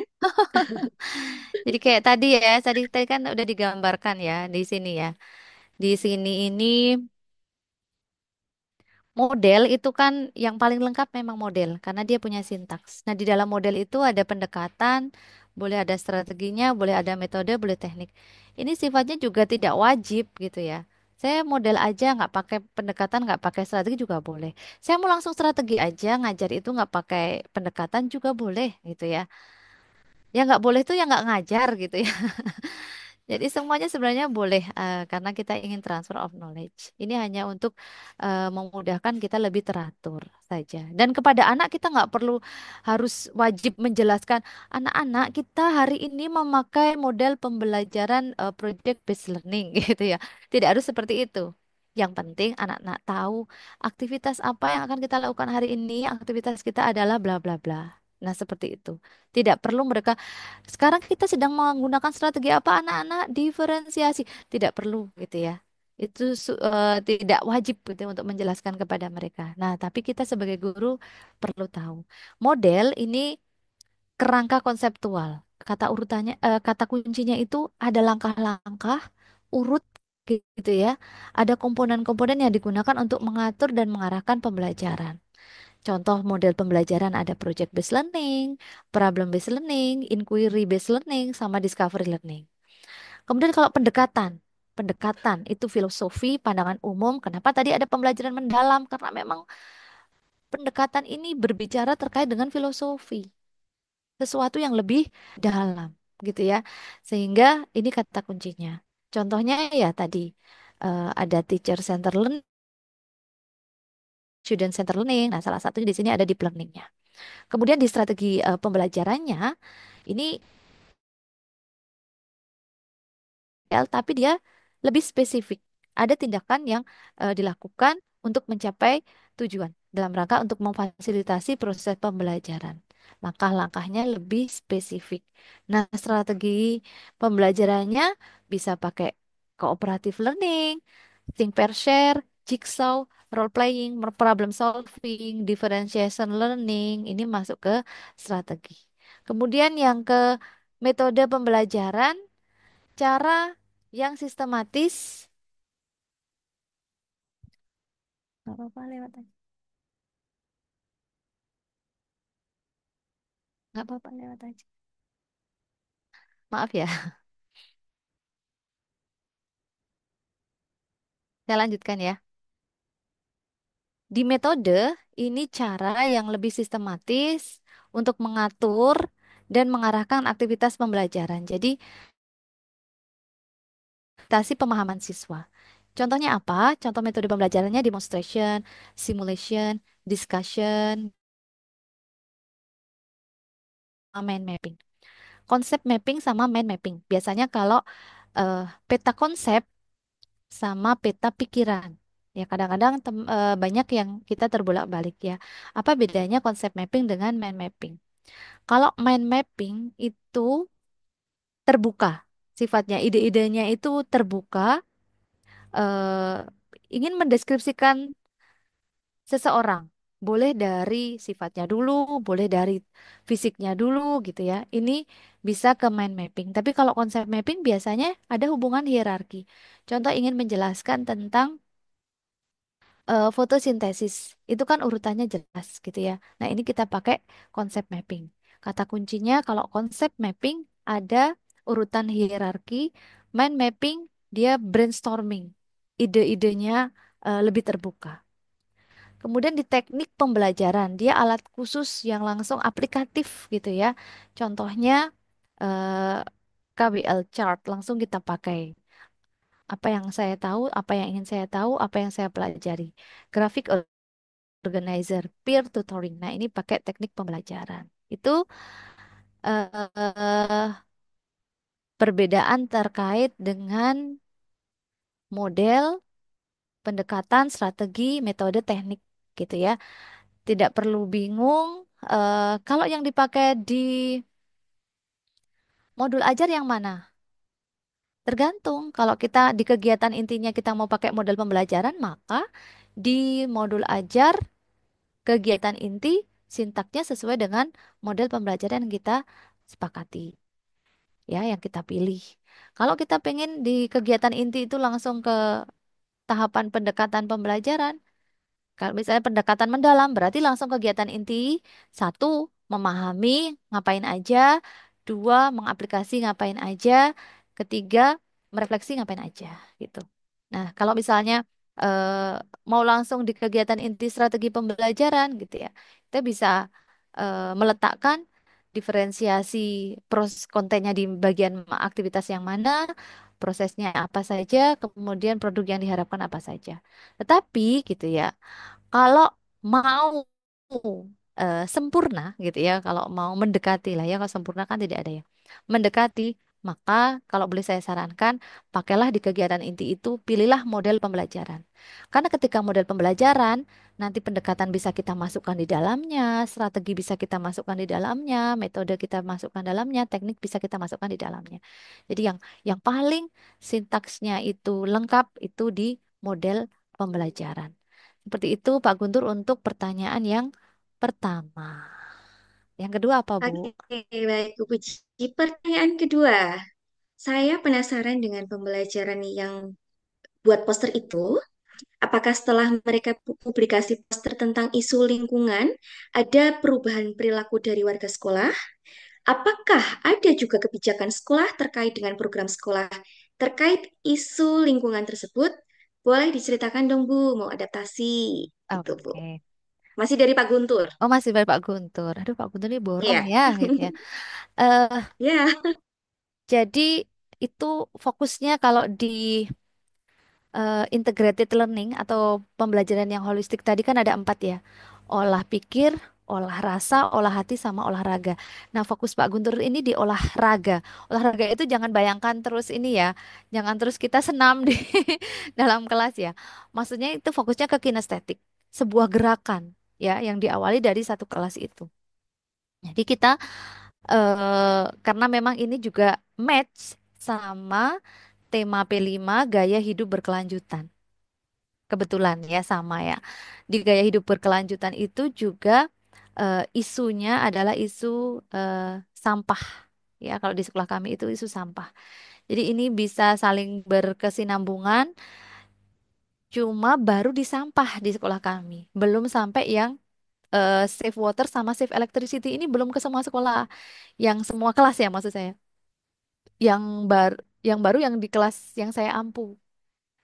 Baru di kelas yang saya ampu saja dan belum semua. Kalau guru bahasa Inggris di sekolah saya itu 5. Banyak ya. Guru bahasa Inggrisnya tuh 5. Jadi yang mengampu kelas 8 aja ada 2 gitu ya. Dan karena saya juga kadang-kadang baru ini ke kelas kayak pilot project gitu ya. Kalau yang sampah itu insya Allah gerakannya sudah kebetulan saya juga pas waktu itu koordinator yang gaya hidup berkelanjutan. Jadi itu kan match untuk sampahnya, misalnya gerakan anak-anak tumbler dan sebagainya itu jalan ya. Tetapi yang hemat air sama listrik ini belum jalan. Jadi kalau mau di ATM silakan ATM semua. Ya, di sekolah saya kan baru satu. Nah, silakan Pak Guntur di sekolah Pak Guntur tiga-tiganya nih. eh Save water, save electricity sama eh no plastik. Nah, itu. Kalau di tempat saya baru no plastiknya aja ini yang sudah seluruh sekolah kan bertahap. Nah, semoga nanti di tema gaya hidup berkelanjutan karena untuk mengkampanyekan semuanya, menggerakkan semua, bikin poster, nunggu momen juga, ya kan? Nunggu momen. Momennya kemarin gaya hidup berkelanjutan isunya baru sampah. Nah, saya jadi dapat ide nih. Terima kasih Pak Guntur untuk tema gaya hidup berkelanjutan. Karena kemarin yang ini kan udah jalan nih, yang sampah ya kan. Nah, yang belum ini kan yang save water sama save electricity. Nah, semoga ini jadi isu untuk P5 berikutnya. Sehingga nanti kelas 7, 8, 9 jumlahnya 761 siswa bisa bergerak semua. Nah, itu. Terima kasih Pak Guntur. Keren ya Bu. Jadi Iya, ada ide kalau baru bisa nih buat Bu ya Puji kalau untuk bisa jadi gerakan implementasi. jadi nanti jadi sebuah inovasi kalau udah semuanya itu. Nanti dikasih nama Iya. apa gitu ya. Bu Ika paling apal gitu. Kalau sama Bu Uji Biasanya biasanya Bu Puji paling dikasih paling nama jago apa ini. akronim gitu ya. Karena itu tuh memotivasi loh. Akronim itu kayak jadi brand gitu ya. Jadi brand dan harapannya mudah diingat oleh anak-anak gitu ya. Kayak misalnya kemarin ya yang sayur itu gebyuran gitu. Bu Ika masih ingat ya. Itu Ya, biar investasi anak-anak itu mudah emas juga. ngingetnya. Karena kalau terlalu panjang eh, gerakan ini dalam rangka meningkat anak-anak nggak apal-apal gitu ya. Jadi apa yang diingat yang penting nilainya itu yang melekat di anak. Itu Bu, ada Oke. lagi? Oke, Bu Puji. Ada lagi masih dari Pak Guntur. Ya. Bagaimana sih Bu Puji memotivasi diri untuk mengoreksi pekerjaan siswa dengan memberikan masukan konstruktif? Selama ini saya melakukan dosa besar. Pekerjaan tidak saya koreksi, alih-alih masukan, nilainya juga ngaji, ngarang biji. Begitu Iya. Bu Puji. Jadi yang pertama untuk Ya, mengoreksi memang luar biasa sekali ya. Mengoreksi kadang-kadang juga bareng-bareng sama anak-anak. Ada berbagai cara ya dalam mengoreksi. Yang pertama biasanya bersama-sama anak. Kalau misalnya soalnya itu biasanya kan ada pilihan ganda, ada isian, ada uraian. Nah, yang paling sulit itu kan kalau pilihan ganda kan enak ya kita ngasih kunci gitu ya bareng-bareng ke anak-anak. Terus kita bahas eh, mengalokasikan waktu. Misalnya kita kan ngajar 2 JP masuk kelas 2 jam pelajaran. Nah, 1 jam pelajaran itu bisa untuk eh, bahasanya sih sebenarnya ngoreksi itu tugasnya guru ya. Tetapi kita bisa, ayo kita diskusi. Kenapa ada nomor yang salah gitu ya? Berarti kita bisa melihat ada sisi yang kamu belum pahami. Yuk kita diskusikan gitu. Jadi misalnya ketika ngoreksi bareng-bareng itu nomor satu gitu ya. eh, Tentu tidak ngoreksi punya dirinya sendiri, ditukar dengan temannya. Kemudian dilihat harusnya jawabannya misalnya B kok A misalnya. Ini kenapa A? Gitu ya. Kita lihat gitu ya. Punya siapa itu? Punya Nina, Bu. Nina kenapa jawab A? Nah, saya pikir itu ini ya, Bu, ini artinya ini. Nah, bahasa Inggris kan gitu. Setelah tidak tahu artinya kan ya wes salam gitu ya. Tidak tahu artinya Bu ini gitu. Oh ya, ini tuh artinya ini. Jadi gimana udah paham? Udah bisa lanjut gitu kan. Kemudian yang paling sulit adalah di uraian. Nah, di uraian ini yang memang kadang Bu, kalau seperti ini bagaimana? Seperti ini bagaimana? Nah, kita buat indikator penilaiannya terlebih dahulu. Kita jelaskan. Kalau menjawab seperti ini, nilainya seperti ini, gitu ya. Nah, nanti kalau misalnya untuk yang sifatnya kayak menulis karangan, kayak gitu memang harus kita. Karena anak-anak belum bisa, belum sampai ilmunya untuk meneliti itu. Jadi kita buat apa namanya kerjasama dengan anak-anak itu yang ringan-ringan. Jadi kalian nanti koreksinya yang pilihan ganda sama isian saja ya, yang untuk uraian nanti guru. Nah lumayan tuh gitu ya. Walaupun sebenarnya mengoreksi itu tugas guru gitu. Tapi kadang karena ngajarnya itu kayak bahasa Jawa itu 12 kelas loh, bayangkan ya ngoreksi 12 kelas satu kali ulangan itu udah berapa waktunya dan luar biasa. Jadi janganlah mengarang biji Pak, kasihan bener gitu kata anak-anak punya hak gitu ya. Di sela-sela waktu kita sebelum pulang kita sempatkan untuk mengoreksi mereka. Kemudian dikasih dikasih catatan-catatan gitu. Anak-anak tuh suka loh dikasih cuma good, excellent gitu kayak kayak punya grade gitu ya. Ih aku dapat yang excellent loh gitu. Aku dapat yang very good loh gitu. Jadi kalau sekarang dapat good, aku pengen besok dapat yang very good misalnya gitu. Nah, jadi boleh meminta bantuan siswa, tetapi tadi tetap harus kita cek ulang, ya, cek ulang. Kemudian menilai juga anak-anak juga belum bisa hitung-hitungan. Mohon maaf untuk SMP juga kadang hitung-hitungan juga belum bisa, ya kan? Sehingga tempat kami ada program mencongak.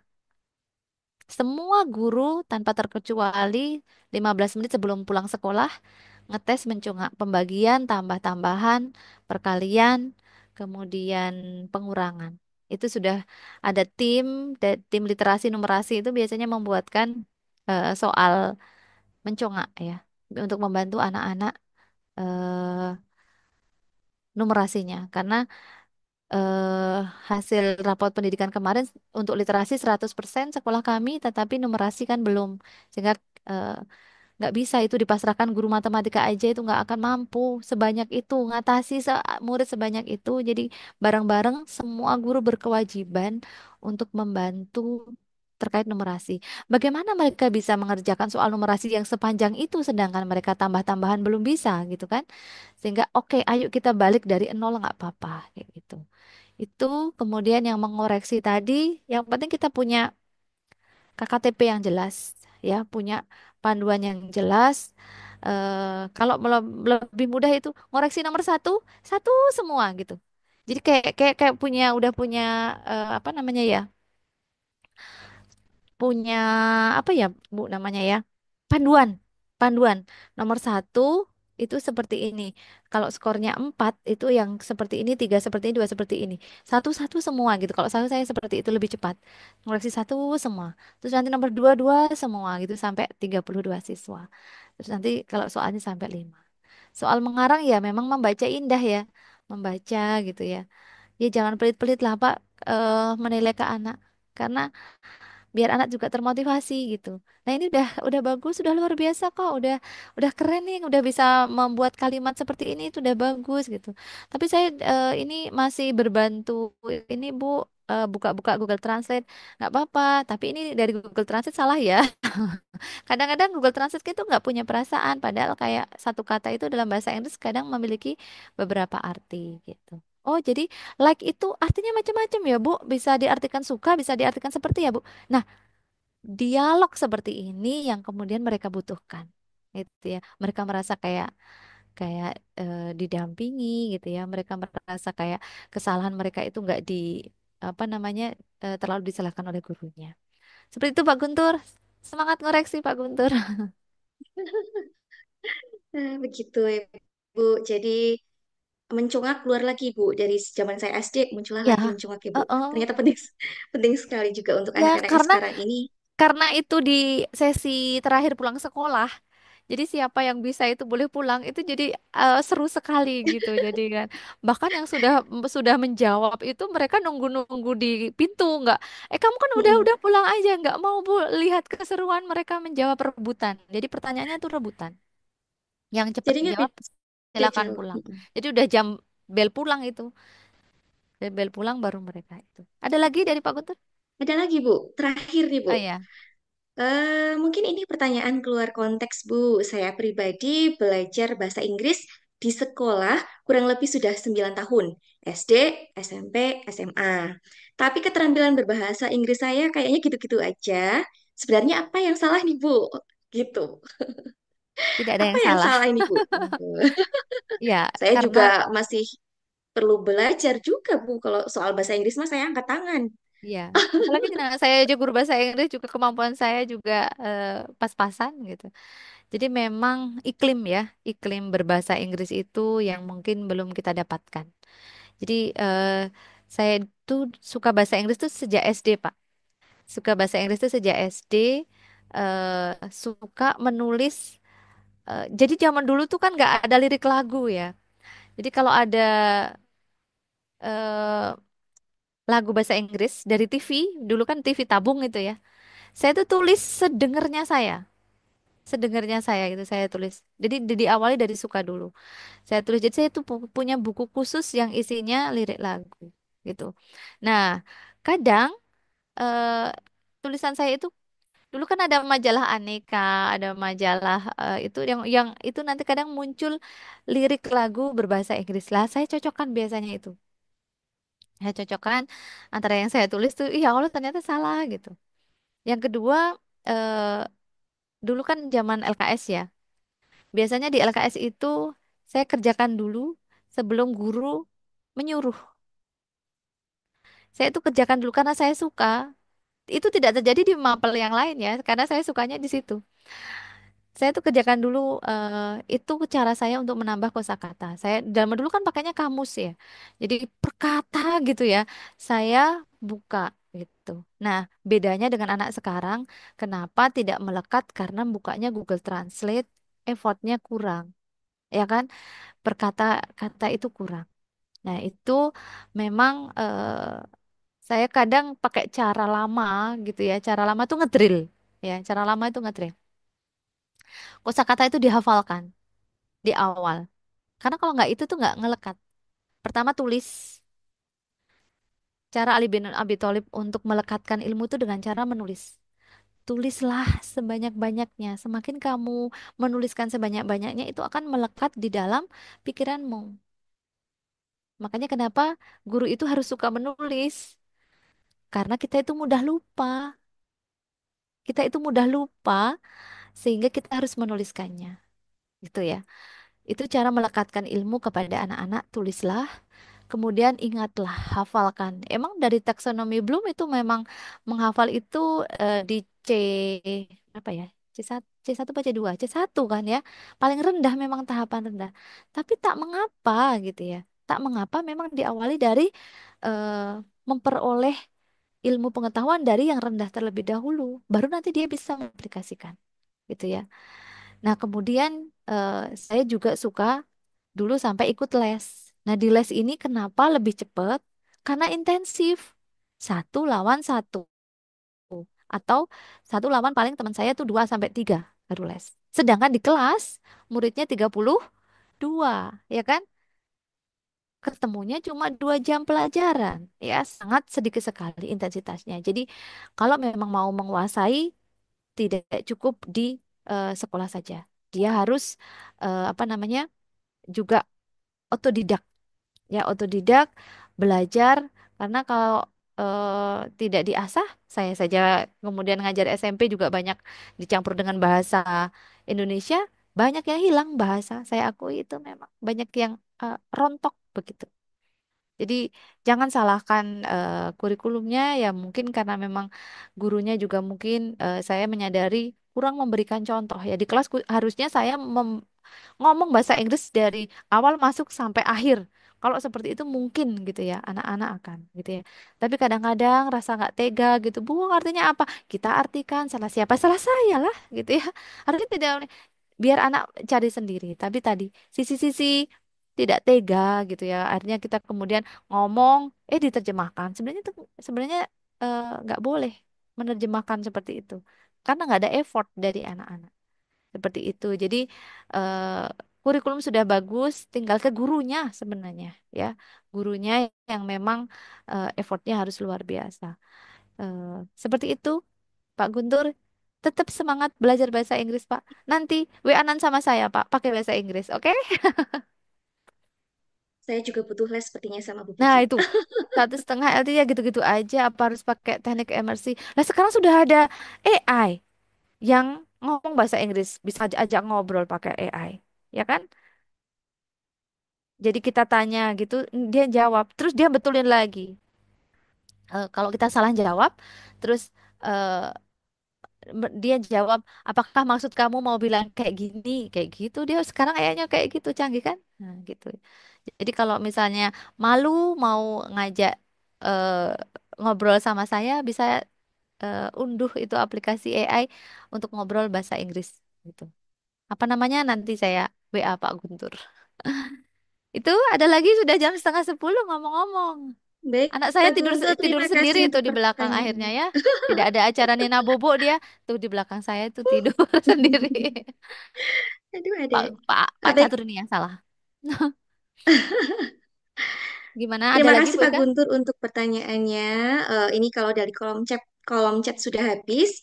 Ini bagaimana Pak Catur? Kita lanjut untuk penanya selanjutnya atau cukup? Maksimal udah 9:30 nggak gitu. Jadi Oh, waktunya habis dan nanti nanti bisa WA aja. iya. Nanti kalau misalnya Oke. butuh-butuh nanti bisa WA aja atau invasi lewat sosmednya Bu Puji. Ah, betul. Ya, seperti itu. Baik, Bapak Ibu, bagi yang masih punya pertanyaan terkait dengan implementasi pembelajaran mendalam yang terdiferensiasi, nanti bisa chat Bu Puji. Nggih, Bu Puji Siap. siap menerima Ya, curhatan maupun apapun itu. ya. Baik, terima kasih Bu Puji sudah berkenan untuk sharing materi hari ini. Pastinya banyak sekali insight yang bisa kita ambil dari pemaparan yang disampaikan oleh Bu Puji. Nah, dan akhirnya kita sampai di penghujung acara. Terima kasih dan apresiasi setinggi-tingginya untuk narasumber kita yang telah berkenan untuk berbagi ilmu pada malam hari ini. Saya juga mengapresiasi kepada seluruh peserta ngopi semalam yang telah menyimak dengan antusias dan mari kita beri aplaus untuk kita semua yang sudah mau belajar sampai malam hari ini, sampai mungkin ada yang sambil layah-layah, sambil ngantuk-ngantuk masih berkenan belajar, luar biasa sekali. Mari kita beri aplaus untuk kita semua. Boleh saya closing statement? Oke, Ada sedikit share oke, screen oke, Bu Puji, penutup monggo lah untuk ya. memberikan closing statement.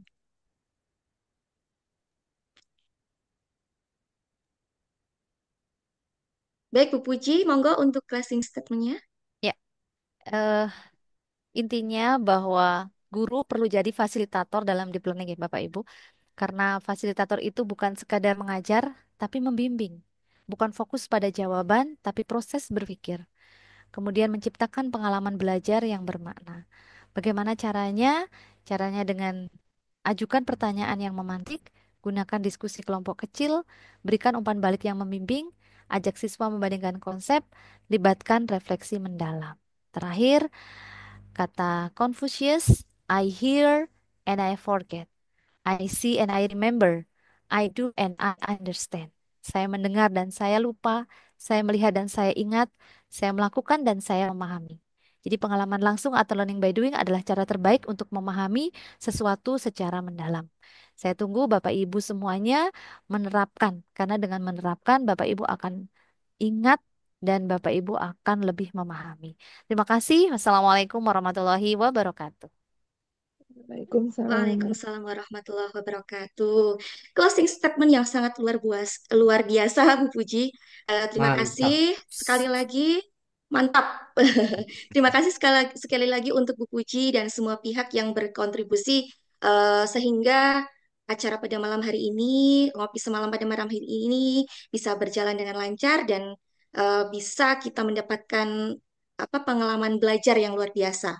Alhamdulillah, diskusi ngopi semalam kita hari ini bisa berjalan dengan lancar. Semoga apa yang kita dapatkan pada malam hari ini bisa kita jadikan sebagai pengalaman serta ilmu yang nantinya bisa kita implementasikan dalam kehidupan sehari-hari kita, tentunya sebagai pengajar.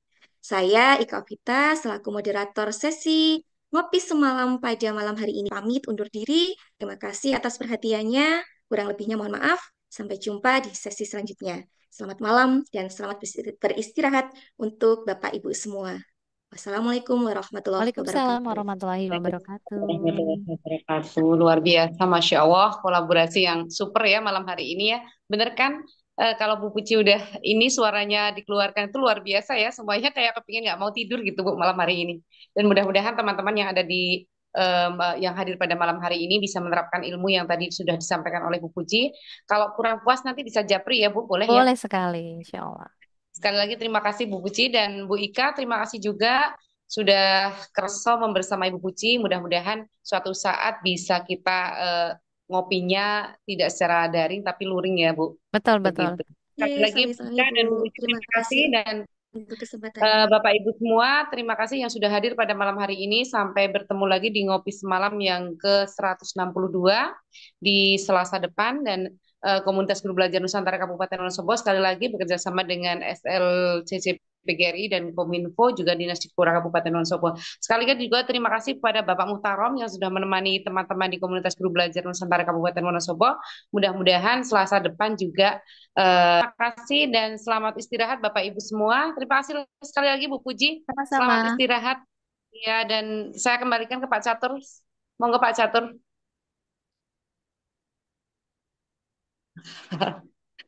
Kayaknya Pak Catur udah ketip-ketip ini udah kemulan sarung. Baik Bapak Ibu yang kami hormati, karena waktunya juga sudah sangat malam ya. Besok juga harus kita makarya seperti biasa. Dan Bapak Ibu selamat beristirahat.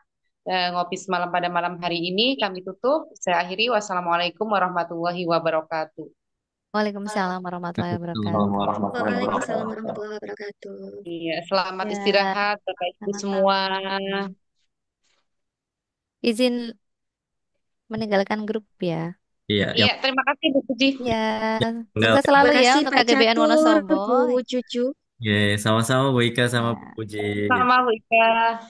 Ya, Oh, ternyata masih bagus ya Pak Catur. Saya kira sudah kerukupan sarung. belum kayak gitu. Oke, Ibu Bapak saya untuk izin untuk end ya.